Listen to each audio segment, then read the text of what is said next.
O ministro Gilmar Mendes parabenizou a decisão do Procurador-Geral da República, Paulo Gonet, que decidiu pelo arquivamento, né, do pedido de afastamento do ministro Dias Toffoli no caso do Banco Master. A manifestação do decano na corte recebeu correção por meio das notas da comunidade na rede social do X, porque lá no X tem isso, né? Você pode receber uma nota de correção, né? É uma das redes sociais mais democráticas que a gente ainda tem no país.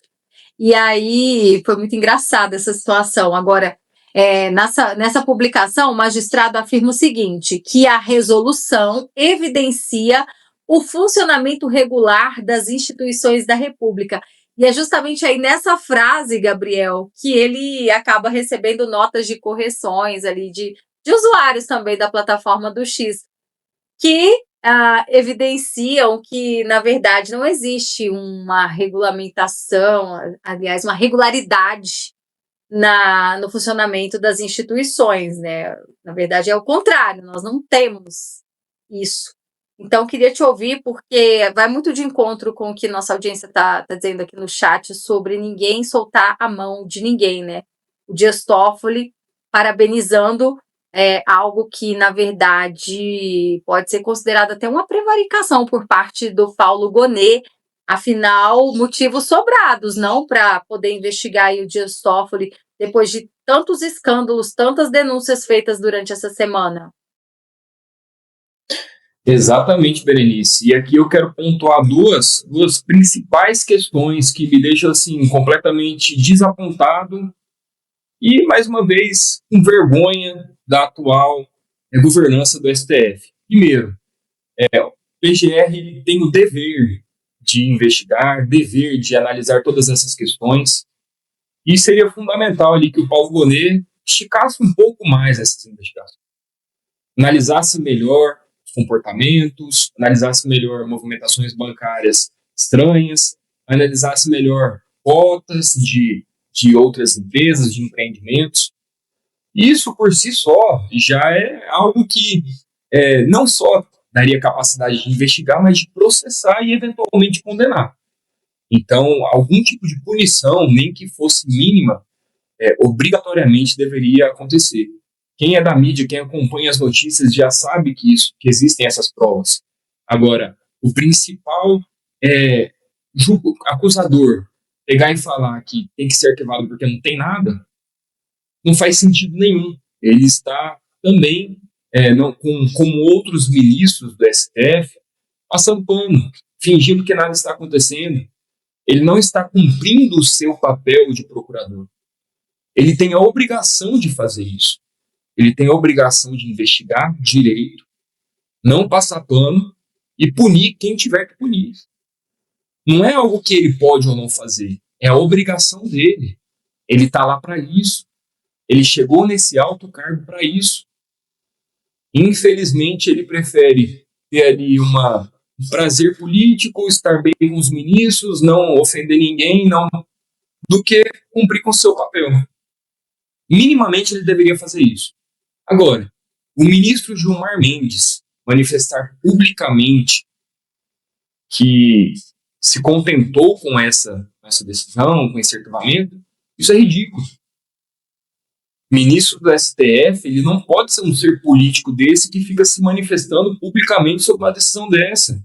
Isso é ridículo, isso não pode existir. Os papéis dos ministros do STF se perderam.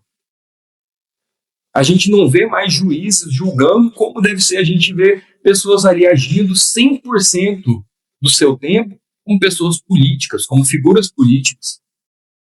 Se for assim, é melhor a gente fechar o Senado, fechar a Câmara, deixar só o STF cuidando de tudo mesmo. Aí eles decidem tudo, não pode fazer nada contra eles. Tudo que fizer, como foi muito bem colocado, é considerado ato antidemocrático. Não faz sentido. Então, essa passação de pano, a gente vê que quão grande é o poder que o STF tem hoje. Ele tem controlado, mesmo que não ali dentro não dentro de todos, mas uma grande maioria tem controlado a PGR e tem controlado políticos, porque qualquer questão, eles vão punir esses políticos, eles vão entrar com processo, eles vão considerar que estão cometendo atos antidemocráticos, que a pena é gravíssima. Então, é gigante esse poder que o STF tem. Infelizmente, não existe nenhum sistema de contrapeso, não existe nenhuma medida que possa acabar com esse poder ilimitado. E a gente precisa disso urgente. Uma dessas medidas seria a atuação do PGR, que é o normal, que é o que deveria acontecer, que é o que é obrigação do Procurador-Geral da República. Mas, infelizmente, a gente percebe que o STF exerce um poder muito grande nele, grande o suficiente para ele se eximir da sua obrigação e compactuar com tudo que está acontecendo. Isso é muito triste para o Brasil. Muito bem.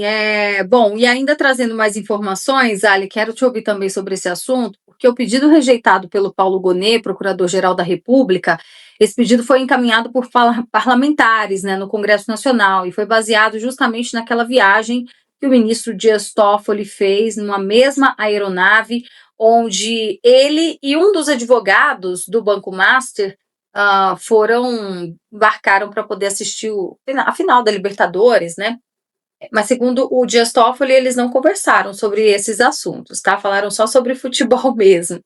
Bom, quero te ouvir em relação à nota do ministro, aliás, a publicação nas redes sociais do Gilmar Mendes, né, aplaudindo o Gonet, porque a justificativa do Gonet foi o seguinte, de que não há elementos... Peraí que eu perdi esse trecho aqui, quero trazer para vocês.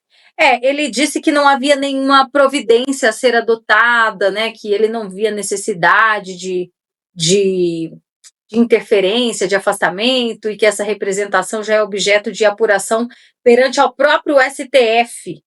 Enfim, como é que você vê agora essa questão do Gilmar Mendes saindo em defesa? E a correção, né? O pessoal corrigindo ele lá no X também foi bem engraçado. Olha, por isso que a gente tem que defender a existência das redes sociais, a mais ampla liberdade das pessoas em se manifestarem, porque é através dessas possibilidades que a gente vê a verdade vir à tona, né? E o caso do Gilmar Mendes, reiteradamente, ele já tem mostrado o que ele é de verdade. Assim, quando a gente fala sobre esse assunto, o Gabriel falou ali de forma muito empoderada, muito explicativa, né? Inclusive referindo a questão do sistema de freios e contrapesos, e que hoje realmente não existe mais esse equilíbrio.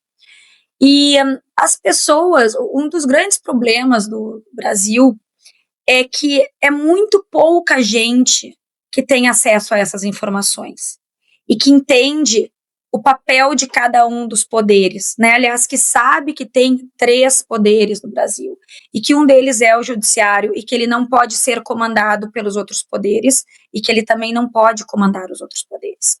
Para quem sabe sobre isso é muito simples, é muito óbvio, mas a população em geral não sabe. Então, quando vem o Gilmar Mendes passando pano para o PGR, é natural que todo mundo acha, são os amiguinhos, estão lá no centro do poder, ninguém sabe direito quem faz o quê. Só que é uma distorção das suas atividades estabelecidas, né, na lei e pagas com o nosso dinheiro, porque a gente não pode esquecer disso jamais.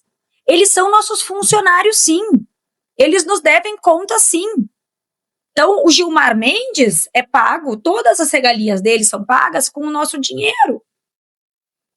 E a gente precisa cobrar lisura, a gente precisa cobrar transparência, a gente tem direito, sim, de entender o que foi essa ida do Toffoli, porque, olha, eu não sei vocês, mas 3 horas, 4, não sei quanto que dura um voo para Lima, aqui de Porto Alegre é 4h30.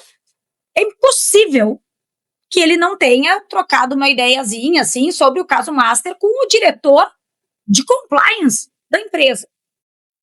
Então, achar que a gente é trouxa, né? Eu costumo brincar, assim, eu acho que tá escrito trouxa aqui, mas, de novo, hoje nós estamos de mãos atadas, e é por isso que há esse total desrespeito, essa displicência até com a opinião pública. Eles nem se importam mais. E aí a gente se dá conta que chegou no fundo do poço de uma crise institucional, a meu ver, sem precedentes.